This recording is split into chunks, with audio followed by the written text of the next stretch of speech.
처제, 더 벌려봐. 그래, 그렇게 해. 좋지? 형부 제발. 오늘은 멈추지 말아요. 숨이 목에 걸려 나는 신음을 삼켰습니다. 이 순간만큼은 내가 누군지도 잊었습니다. 안녕하세요.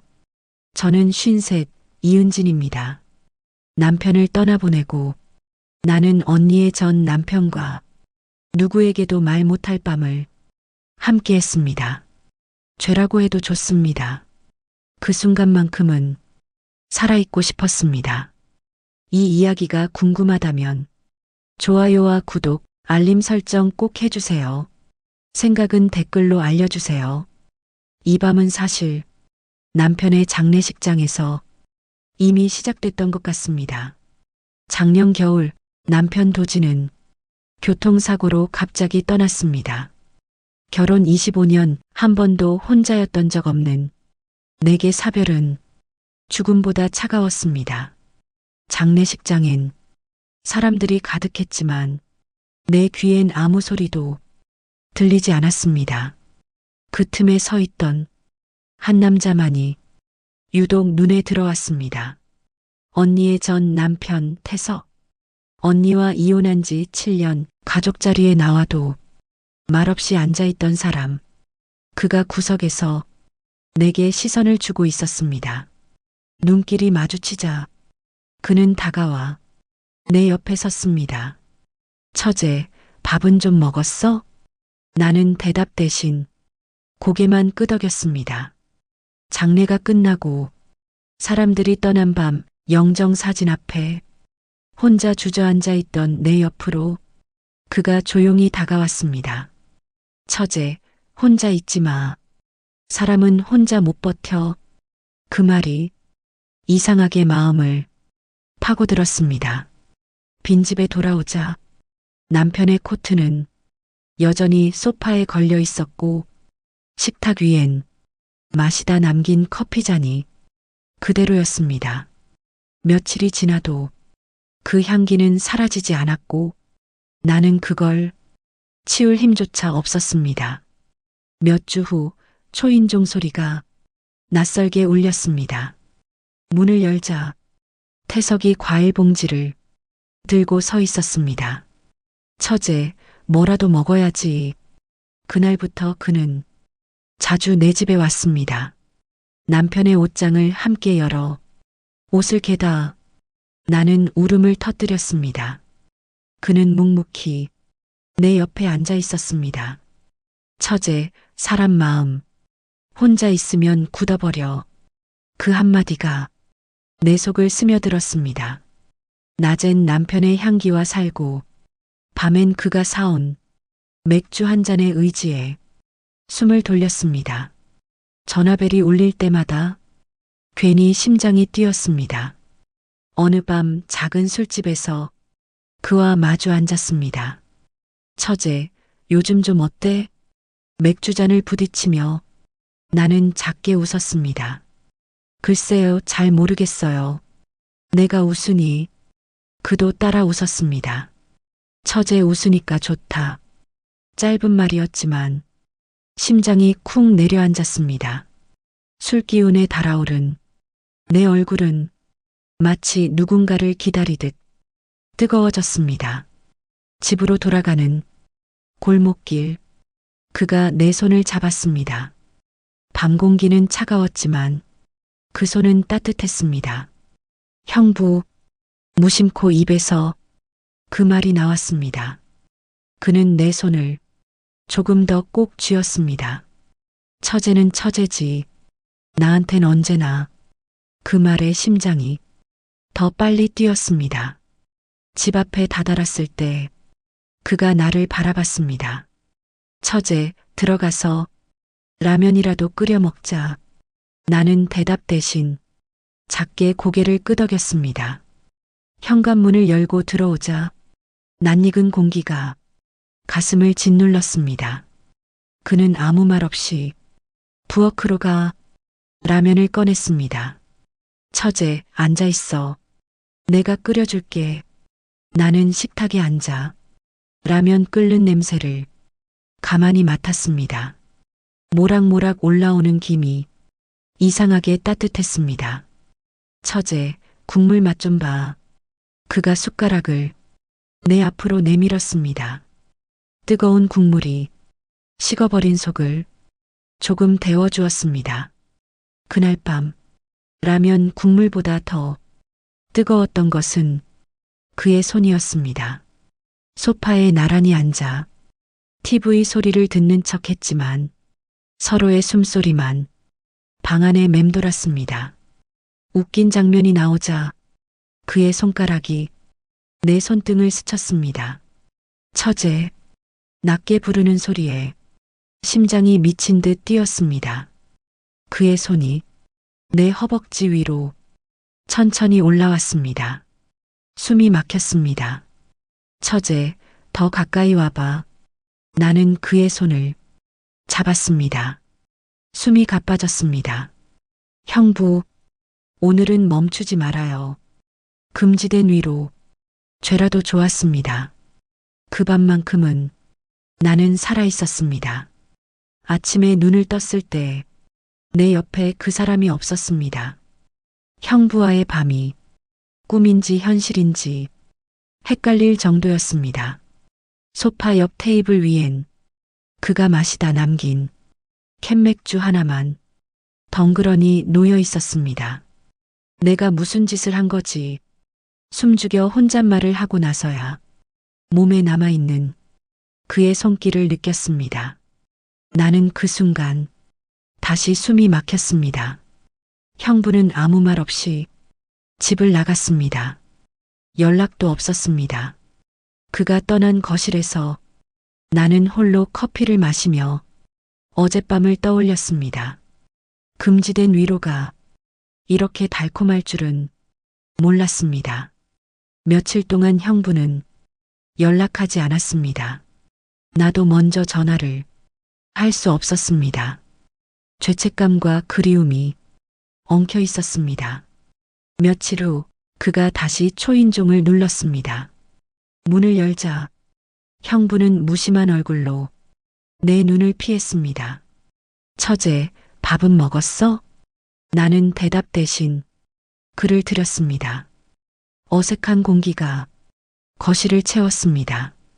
우리는 서로를 피하듯 앉았습니다. 형부는 과일 껍질을 천천히 벗기며 말을 꺼냈습니다. 처제, 우리 그날 밤 괜찮았어? 순간 숨이 멎었습니다.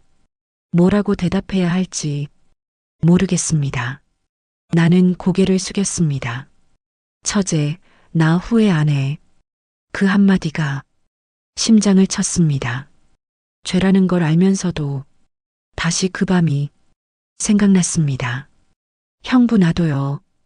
작게 중얼거리자 그는 웃었습니다. 처제, 오늘 저녁은 같이 먹자. 우리는 다시 가까워졌습니다. 주방에서 형부가 고기를 굽고 나는 밥상을 차렸습니다.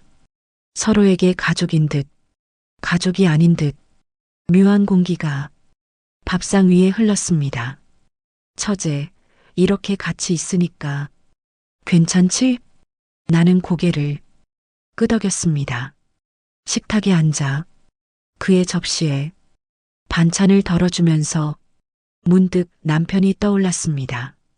죄책감이 가슴을 찔렀습니다. 하지만 그 순간 그가 내 손을 덥석 잡았습니다. 처제, 미안해. 나도 이렇게 될 줄 몰랐어. 나는 아무 말도 하지 못했습니다. 그저 그 손을 놓지 않았습니다. 저녁이 끝나고 형부는 설거지를 도와주었습니다.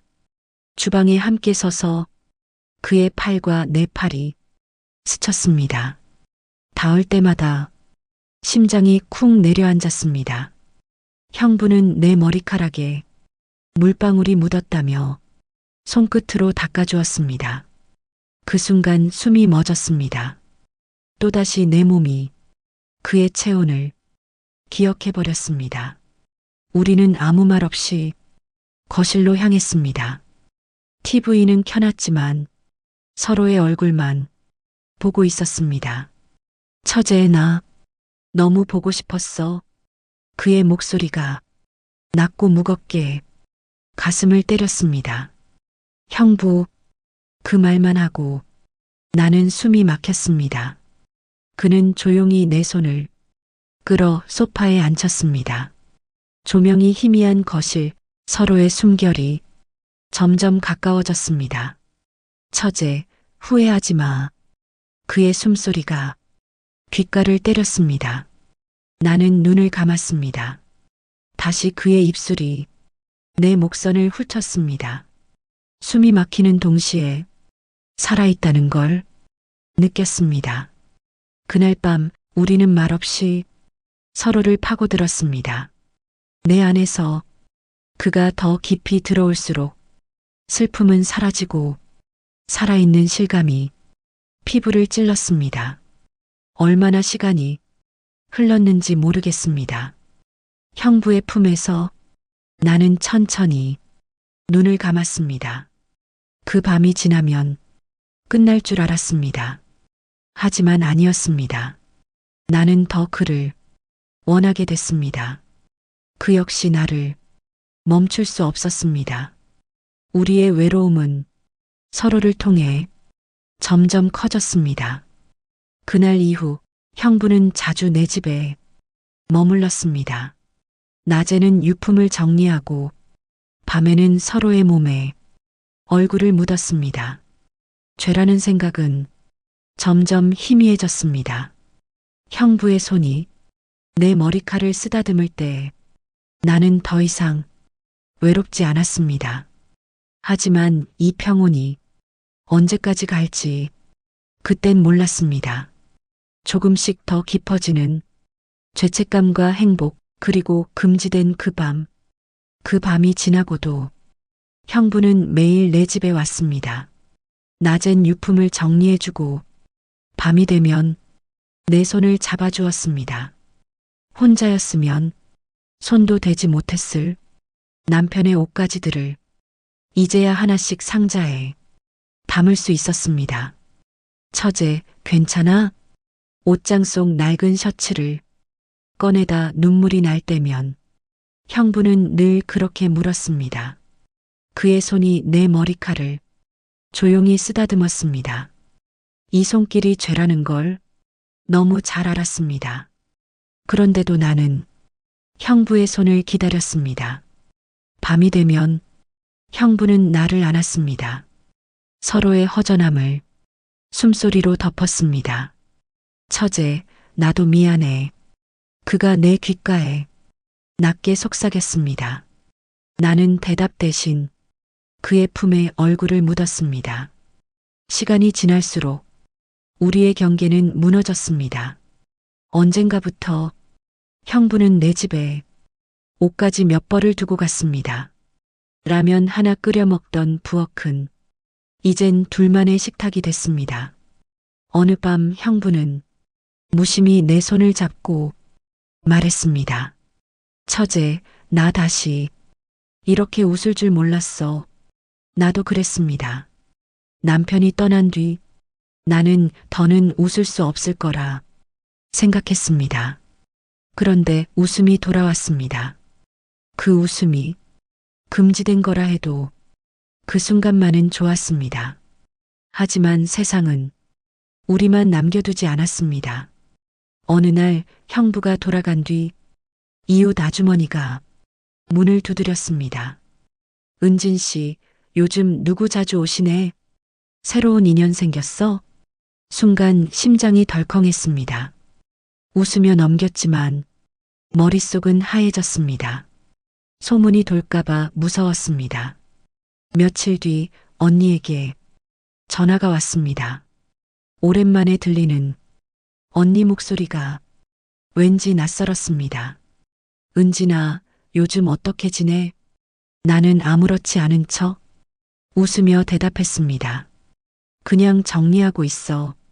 하지만 언니는 끊지 않았습니다. 근데 너희 집에 누가 자주 다니는 것 같던데? 숨이 막혔습니다. 이웃이 그러더라. 혹시 형부 아니야? 목소리가 바늘처럼 가슴을 찔렀습니다. 형부가 왜? 그럴 리 없어. 억지로 웃으며 넘겼습니다. 전화를 끊고 숨이 가빴습니다. 며칠 뒤 형부가 퇴근 후에 찾아왔습니다. 소주를 한 병 사왔습니다. 처제, 우리 앞으로 어떻게 할까?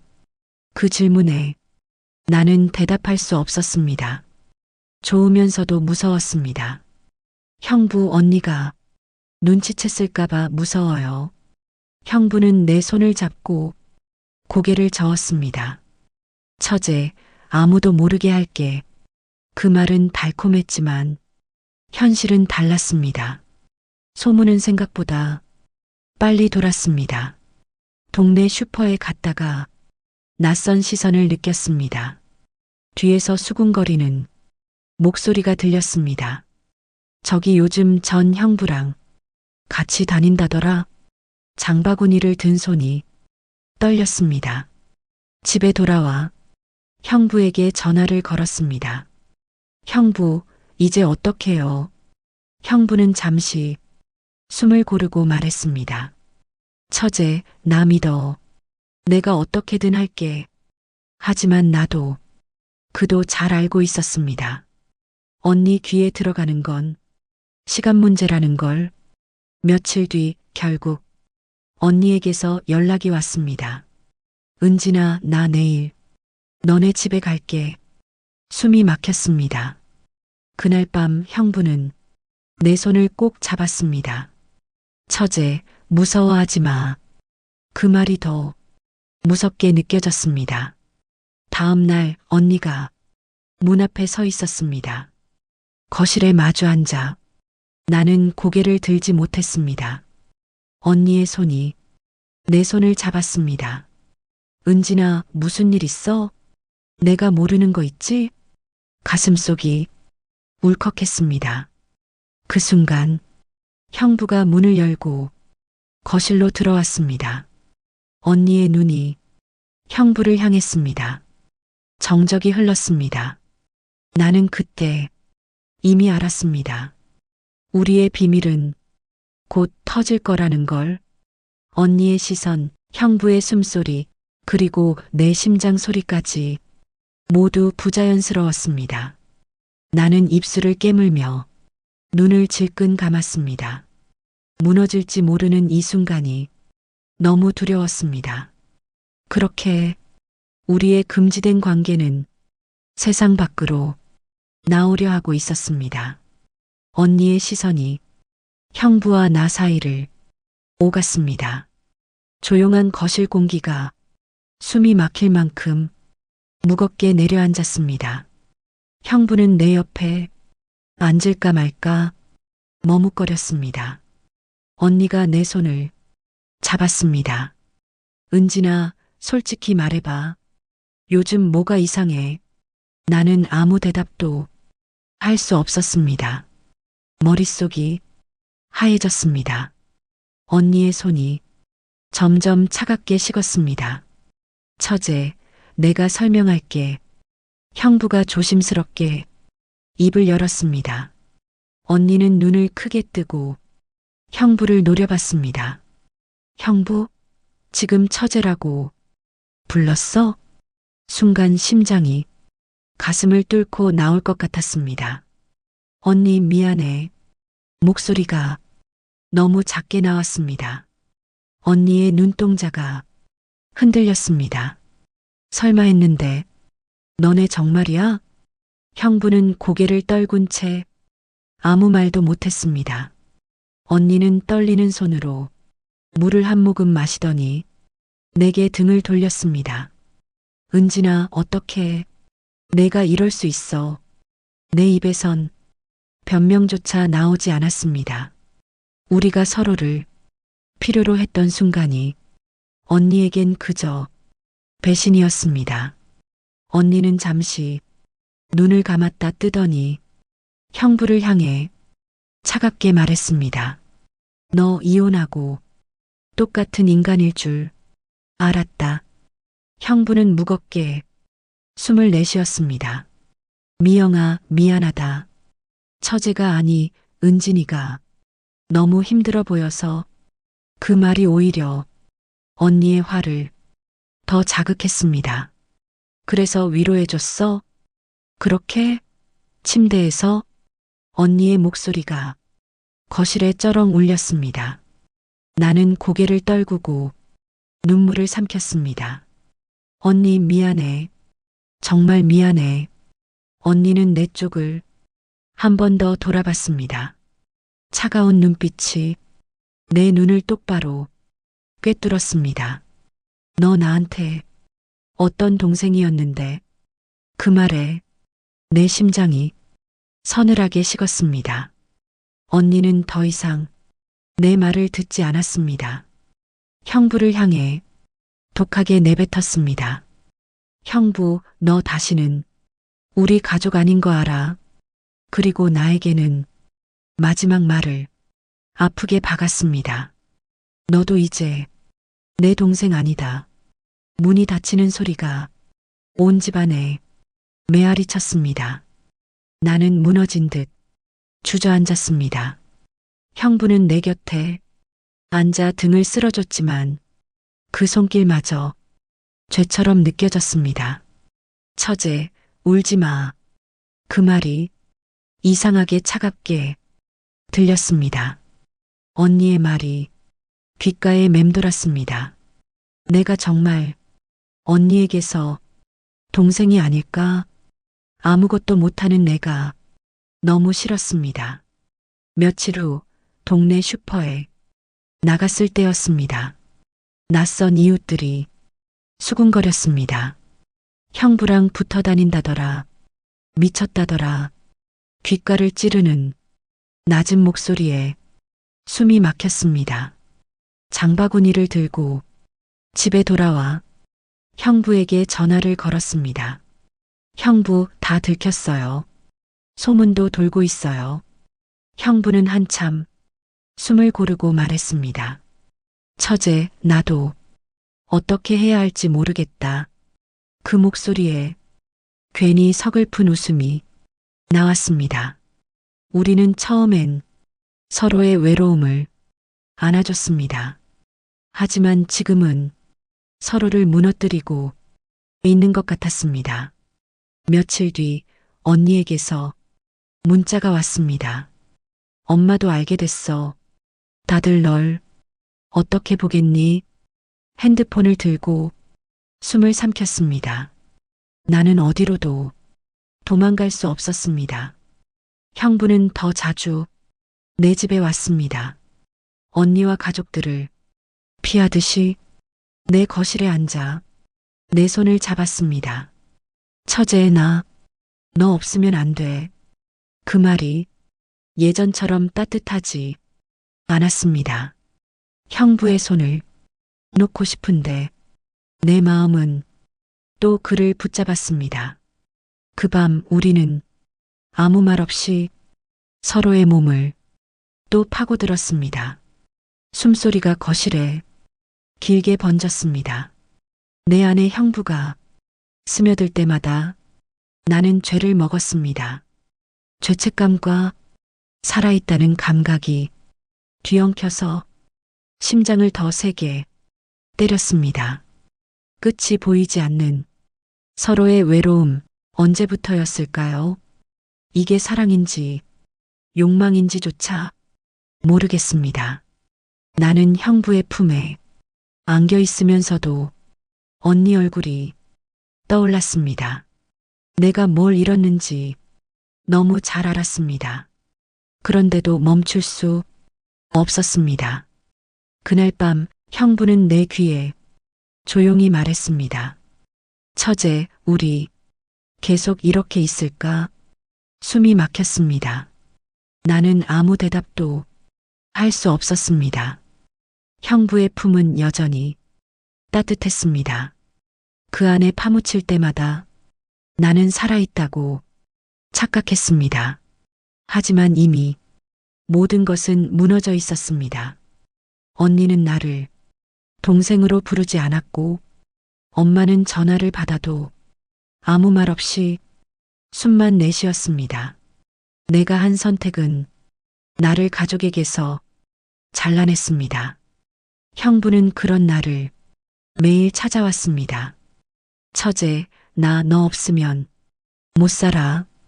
그 말은 예전엔 달콤했지만 이제는 버겁게 가슴을 눌렀습니다. 형부와 나는 서로를 붙잡고 또 서로를 갉아먹고 있었습니다.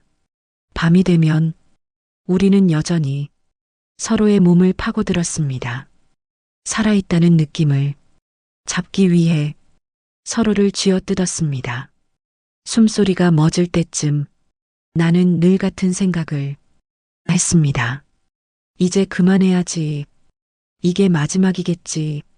하지만 아침이 되면 나는 다시 그 품을 원했습니다. 어느 밤 형부는 내 손을 잡고 낮은 목소리로 말했습니다. 처제, 나랑 같이 멀리 가자. 순간 숨이 멎는 것 같았습니다. 어디로 가요? 나는 작게 물었습니다. 형부는 웃었습니다. 아무도 없는 데로. 우리 둘만 있으면 돼. 그 말이 왜 그토록 슬펐을까요? 형부는 내가 아니라 자기 외로움을 붙잡고 있었습니다. 나도 마찬가지였습니다. 우린 서로에게 사랑이 아니라 구멍난 마음이 반창고였습니다. 며칠 후 나는 형부에게 말했습니다. 형부, 나 이사 가려고 해요. 형부의 얼굴이 굳었습니다. 처제, 농담하지 마. 진심이에요. 나는 고개를 들었습니다. 나 이제 더는 못하겠어요. 그의 손이 내 손을 꽉 잡았습니다. 처제, 나 어떡해. 그 말이 더 이상 안쓰럽지 않았습니다. 나는 손을 살며시 뿌리쳤습니다. 며칠 뒤 짐을 쌌습니다. 낡은 앨범과 남편의 마지막 셔츠만 작은 상자에 넣었습니다. 남편과 살던 집을 떠나는 날, 형부는 문 앞에 서 있었습니다. 처제, 가지마. 그가 울먹였습니다. 나는 웃었습니다. 형부, 우리 둘 다 벗어나요. 그는 내 손목을 붙잡았습니다. 처제, 나 아직도 너 좋아해. 그 고백이 너무 늦었습니다. 형부, 나도 좋았어요. 하지만 이제는 나도 살고 싶어요. 그 말을 남기고 나는 뒤돌아 나왔습니다. 낯선 동네, 낡은 원룸에서 나는 다시 혼자가 됐습니다. 남편 없이, 형부 없이, 가족도 없이 처음 며칠은 손이 떨렸습니다. 형부에게서 오는 수십 통의 전화를 받지 않았습니다. 가끔 골목을 걷다 그의 그림자를 본 것 같아 심장이 쿵 내려앉았습니다. 하지만 어느 날 문득 알았습니다. 나는 이제 스스로 숨을 쉴 수 있었습니다. 혼자 먹는 밥도 쓸쓸하지 않았습니다. 언니에게서 문자가 왔습니다. 잘 살아라. 짧은 메시지였지만 나는 눈물을 삼켰습니다. 나는 이제 누구의 처제도 아닙니다. 누구의 아내도 아닙니다. 그 밤은 내 몸 어디엔가 남아있겠지만 이제는 그조차 내 일부일 뿐입니다. 밤이 오면 나는 아직도 가끔 형부의 손길을 떠올립니다. 그 따뜻함도 숨막히던 순간도 모두 나였으니까요. 이제 나는 다른 누구에게 기대지 않고 나를 안아줍니다. 죄였지만 그래서 더 살아있었습니다. 내 이야기는 여기까지입니다. 끝까지 들어주셔서 정말 고맙습니다. 혹시 제 이야기가 조금이라도 마음에 남았다면 좋아요와 구독, 그리고 여러분 생각을 댓글로 남겨주세요. 여러분의 비밀도 언젠가 들려주세요. 그리고 살아있으세요. 누구에게 기대지 않고 스스로 숨 쉴 수 있기를 진심으로 바랍니다.